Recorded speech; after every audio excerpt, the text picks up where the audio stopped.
Hi guys, Tanya's here, and today we are going to talk about two commonly confused words, further and farther. So many people, even native English speakers, confuse these two words. So I really think this lesson is going to be very useful for you. So let's get started. So further and farther both have the same meaning but are used in different situations. They're pronounced in a similar way too, with the difference fur and far.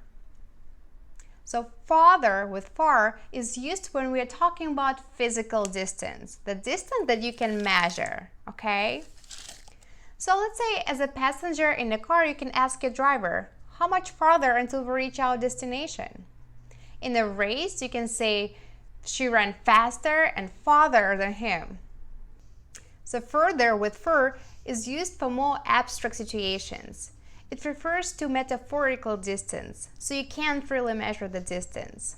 Let's give you some examples. If you have any further questions, please ask me at the end. If you have any further complaints, please tell me.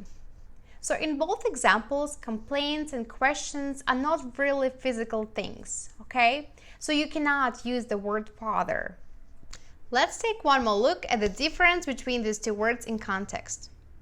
If we drive any farther tonight, we'll be too tired to continue driving tomorrow.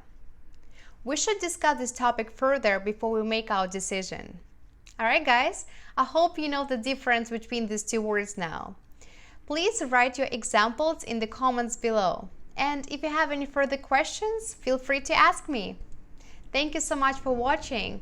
Please like this video if you find it useful, and I'll see you next time. Bye!